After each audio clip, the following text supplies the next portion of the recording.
Bienvenue dans Droit de Cité. Mon invité du jour est M. Kyungu Wakumwanza, député provincial dans le Haut-Katanga et surtout leader, grand soutien de Moïse Katumbi, le président d'En Marche. M. Kyungu, merci d'avoir accepté notre invitation et de répondre à nos questions. Bonjour.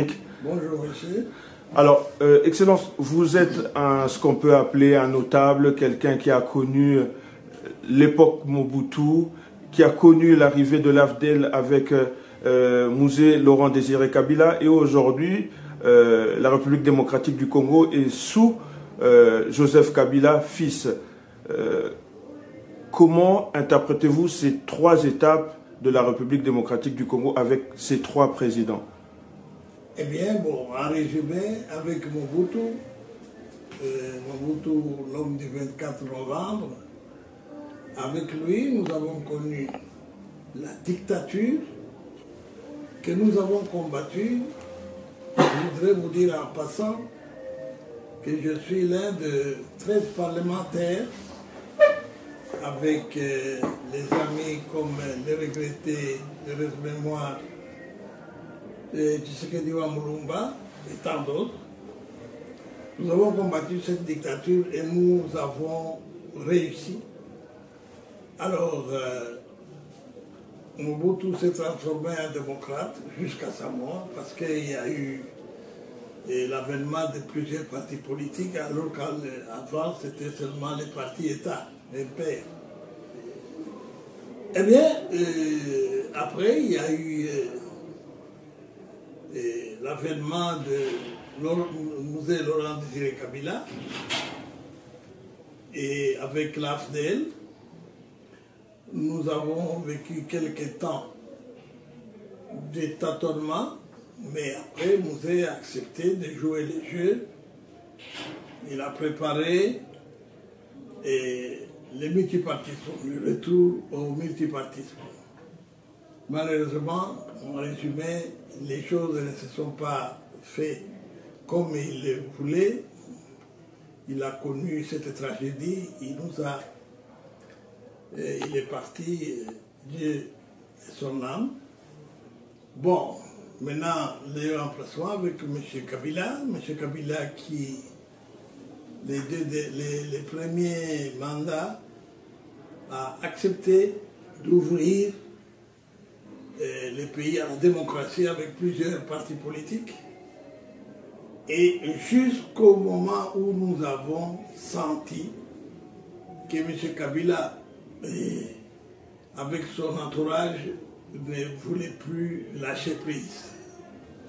C'est-à-dire, les mandats prenaient fin, le deuxième mandat, mais la tendance de l'entourage voulait en faire plus. C'est ainsi qu'il y a eu une prolongation de 2 ans, et grâce surtout à ce qu'on appelait la conférence de la Senko, Saint-Sylvestre, nous avons des accords qu'on a signés pour permettre à M. Kabila de préparer les élections et préparer la relève. Bon, il y a eu beaucoup d'hésitations. Par moment, il voulait que ce soit un référendum. Nous nous sommes opposés. Je vous dis en passant, pendant toutes ces aventures, nous avons dénombré malheureusement beaucoup de morts parce que le camp de M. Kabila voulait coûte que coûte qu'on l'impose et qu'il reste ad vitam aeternam, comme on le dit, pour l'éternité, à la tête de ce pays. Alors, vous parlez du président Joseph Kabila qui voulait rester à la tête de ce pays, mais finalement, le 8 août dernier, il a surpris bon nombre d'observateurs en annonçant le choix d'un dauphin et que finalement, il ne sera pas candidat à sa propre succession. Nous, c'est-à-dire spécialement les G7, le groupe auquel j'appartiens, le groupe auquel appartient Moïse Katumbi, nous connaissons M. Kabila. Il a dit au revoir, il a dit, bon, moi je ne me présente. C'est après combien de sacrifices que le Congo, le peuple a dû endurer. Rappelez-vous des événements tels qu'on allait maintenant suivre les gens dans les églises, jeter des bombes lacrymogènes, les manifestants et tout le temps dispersés et tout ça, on a dénombré beaucoup de victimes. Finalement, grâce à la pression de la communauté internationale, qui est venue en appui, parce qu'il y a la pression du peuple, et à cause de cela, bon, il a dû céder. Pour nous, ce n'est pas de gaieté de cœur.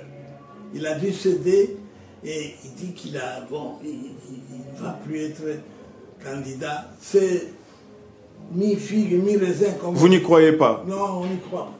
Vous pensez que M. Kabila va tout faire encore une fois pour se maintenir au pouvoir? Oui, mais nous connaissons leur plan. C'est plan à la Poutine, parce que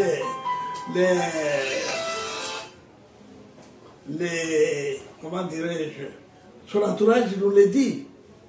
Et quand on vous dit, bon, il faut soutenir coûte que coûte son dauphin, mais en réalité, le dauphin qu'il a présenté lui-même, qui est sorti de tous les sondages, et tout le monde voyait d'autres personnes que ce monsieur-là, mais bon, voilà, il l'a mis là, c'est son Medvedev. Vous connaissez, le Premier ministre russe là-bas, c'est exactement la même chose. C'est pour couvrir un peu les vides, mais après, ce sera lui qui va réapparaître, nous le savons. Mais alors, que répondez-vous à ces partisans, aux leaders du FCC qui mènent une campagne aujourd'hui, parlant du père de la démocratie et de celui qui consolide la démocratie en RDC avec ce choix de respecter la Constitution? Mais nous les connaissons, on se connaît avec ces gens. En réalité, ils font campagne pour Kabila par l'entremise de son dauphin, là, soi-disant dauphin. C'est quelqu'un qui couvre seulement les troupes pendant les moments, et puis après il va céder. Si par malheur il est élu président de la République, il va vite céder la place à M. Kabila. Nous le savons. Nous connaissons toutes ces stratégies échafaudées de leur côté, nous les savons. Vous allez voir de façon quelle hargne qu'on veut imposer ces messieurs à tout le monde. Je suis au Katanga ici. Toutes les personnalités du Katanga qui veulent continuer à garder leur poste doivent prêcher par tous les moyens l'adhésion pour voter pour Chadari, qui n'est connu de personne à part toutes ces prouesses qu'il avait faites quand il était ministre de l'Intérieur, avec les événements du Kassai, avec les événements des églises gazées, et tout ça. Voilà son bilan, en quelque sorte. Alors, mais je voudrais juste insister parce que je vois que c'est vraiment une forte campagne, mais est-ce qu'aujourd'hui, dans la sous-région, dans la région des Grands Lacs, où on a vu plusieurs présidents tordre leur constitution, avoir en RDC une constitution respectée n'est pas bénéfique pour ce pays? Cette constitution est respectée 2 ans après, alors qu'il y a 2 ans que ce monsieur ne devait plus être là. C'est pas des gaietés de cœur. Nous savons qu'il y a des manœuvres. Voici, maintenant on va aux élections, mais M. Kabila est en train de se choisir des adversaires politiques, donc des concurrents. Allons-y. En éliminant. Parlons-en. Voilà. Aujourd'hui, vous portez une casquette et à votre bureau on voit le drapeau d'ensemble. Essayez de nous expliquer comment vous êtes arrivé à finalement adopter et à soutenir Moïse Katumbi. Bien, Moïse Katumbi, vous savez, c'est tout ce qui nous unit à lui. Moi particulièrement, je vous ai dit, je suis compagnon de lutte de Tshisekedi et les autres, un des 13 parlementaires. Donc mon violon d'ingre, si je peux le dire, c'est la démocratie. C'est le respect des droits de l'homme. Voilà ce qui nous unit à Moïse. Moïse, c'est le développement, c'est le respect des droits de l'homme, c'est la démocratie. Il était le premier de tous à dire à M. Kabila, pas de 3e mandat, et qu'il a montré ça d'une autre façon, le 3e pénalty, faux pénalty. Alors donc vous voyez, ça nous unit. nous nous rencontrons là. Le respect de la cause. Quand nous nous sommes séparés, je suis signataire des lettres de G7. Nous avons adressé 3 lettres à M. Kabila pour lui dire, nous sommes à vos côtés. Notre devoir, c'est de vous rappeler quand vous commencez à déraper. Il faut respecter la Constitution. Mais vous semblez ne pas être satisfait de ce choix qui finalement va dans le sens de ce que vous aviez dès le départ notifié au président Kabila. Non, nous sommes bien placés pour connaître M. Kabila. Nous connaissons les manœuvres que M. Kabila est en train de faire aujourd'hui. Nous ne sommes pas satisfaits parce que si vraiment il respectait la Constitution, je vous ai parlé de l'accord de la Saint-Sylvestre. Eh bien, si ce monsieur était sincère, à part le fait que l'accord de la Saint-Sylvestre lui avait dit qu'il faut respecter les timings constitutionnels, et en plus, il lui a été demandé de passer aux mesures de confiance. Vous le savez vous-même, l'accord de la Saint-Sylvestre parle de la décrispation, c'est-à-dire la libération des prisonniers politiques, le retour des exilés politiques, notamment Moïse Katumbi Chapwe, qui est en plus candidat président de la République, et le respect des droits de l'homme, des manifestations pacifiques, politiques, par tout le monde, et tout. Mais en dehors du fait qu'on lui avait donné le rallonge pour une année jusqu'au 23 décembre, c'est ça qui l'intéresse. Le reste est là, intact. Il ne respecte rien. Les prisonniers politiques sont là. Moïse Katumbi et les autres exilés ne peuvent pas rentrer.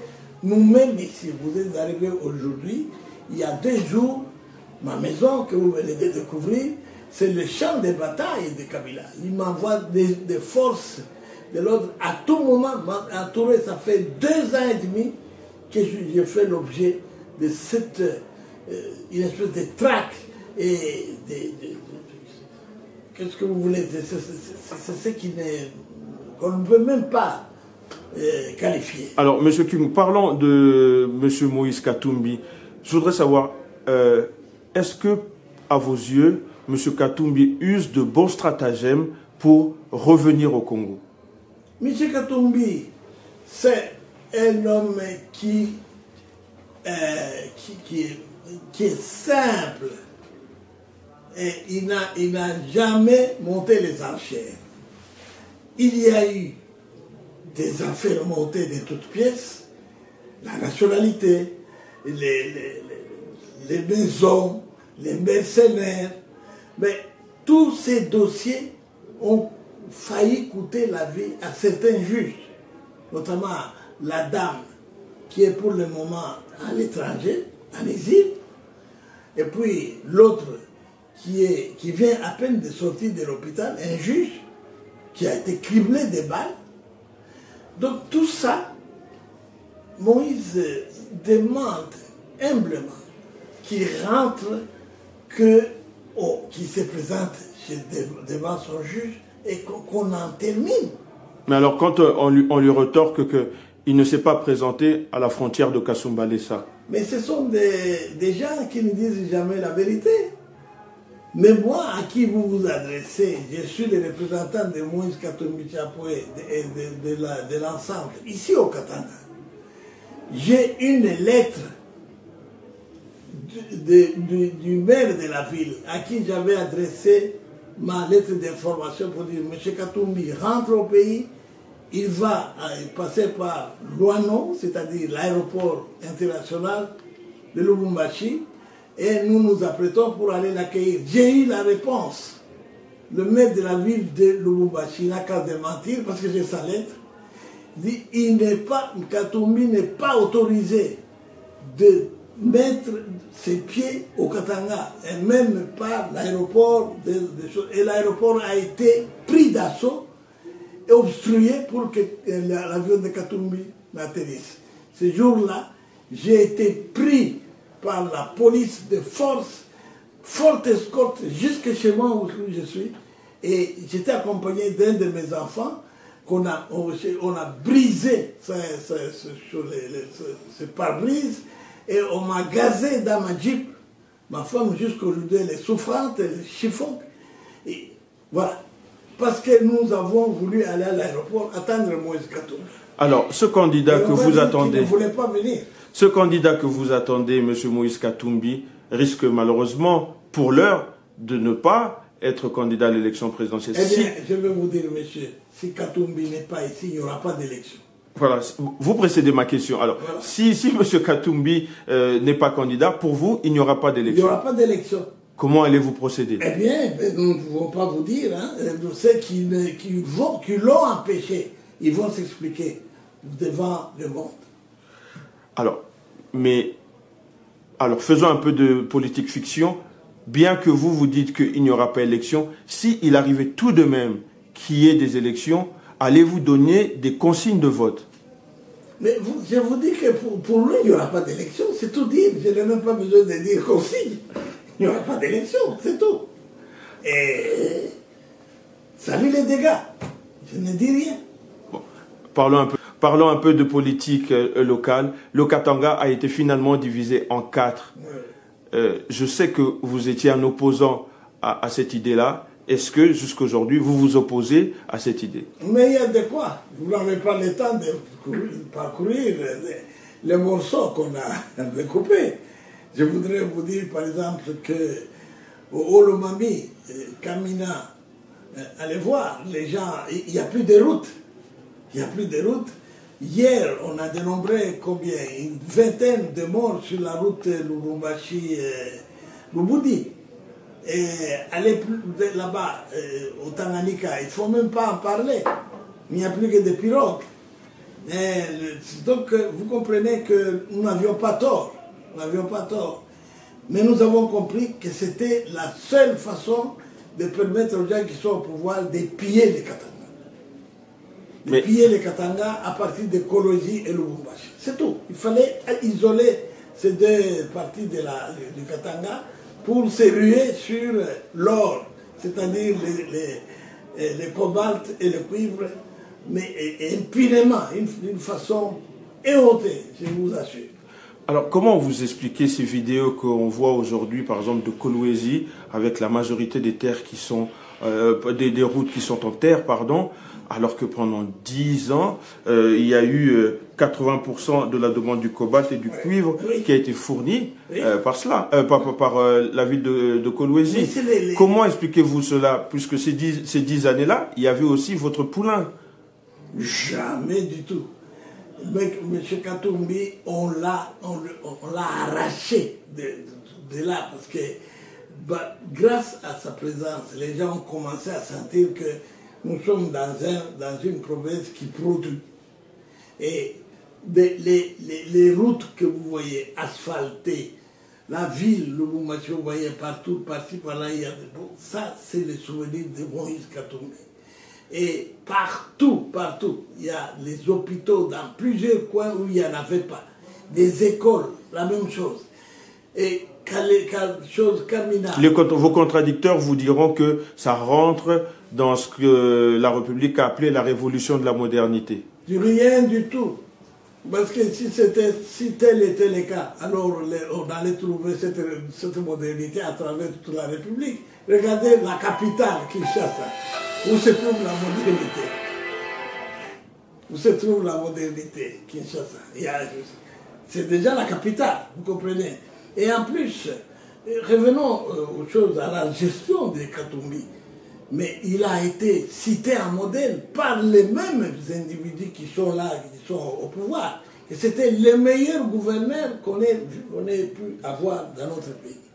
Eux-mêmes, ils l'ont cité, notamment les gens qui font du bruit chez Kabila. Alors, parlons de l'élection présidentielle, M.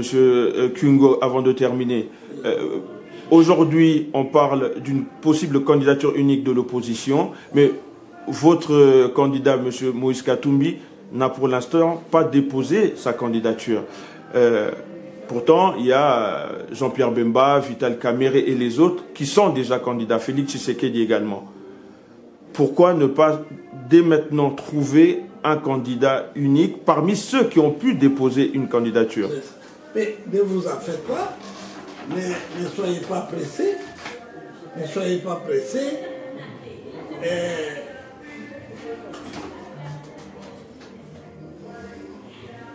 Ne soyez pas pressés pour ça. Nous avons les élections le 23 décembre. En ce qui concerne votre question, soyez patients. Tous ces scénarios-là, c'est prévu. C'est prévu, nous aurons le temps de dire des choses qu'il faut au moment qu'il faut. Mais en fait, si j'insiste, c'est pour comprendre. Ça veut dire que même si demain, M. Katoumi devait se désister pour un autre candidat, pour vous, il doit tout de même faire déjà partie de la liste des candidats potentiels. Voilà, c'est exactement. C'est ça votre combat aujourd'hui. C'est mon combat, c'est notre combat. Katoumi doit être parmi ceux, d'ailleurs, vous avez suivi hier, un des souteneurs de Kabila, j'ai cité l'honorable Ken Wadondo, il a été clair. Il était plus explicite, il a dit mais laissez tout le monde concourir. Toutes les réunions des pays des Grands Lacs, de la sous-région, ont insisté sur l'inclusivité. L'inclusivité, c'est ce qui est prévu d'ailleurs dans l'accord de la Saint-Sylvestre. Mais M. Kabila n'étant plus concerné par les jeux, pourquoi il continue toujours à fermer partout? Et il veut d'ailleurs, pour votre information, il veut par tous les moyens éliminer tous ceux à qui vous venez de faire allusion. Parce que ce sont des candidats lourds. Alors, il a peur de ça, je crois. Ne vous étonnez pas si vous appreniez que Félix est hors course, Bemba est hors course. Ne vous étonnez pas, ça c'est dans les plans de M. Kabila et sa bande. Monsieur Kyungwu, merci d'avoir répondu à nos questions.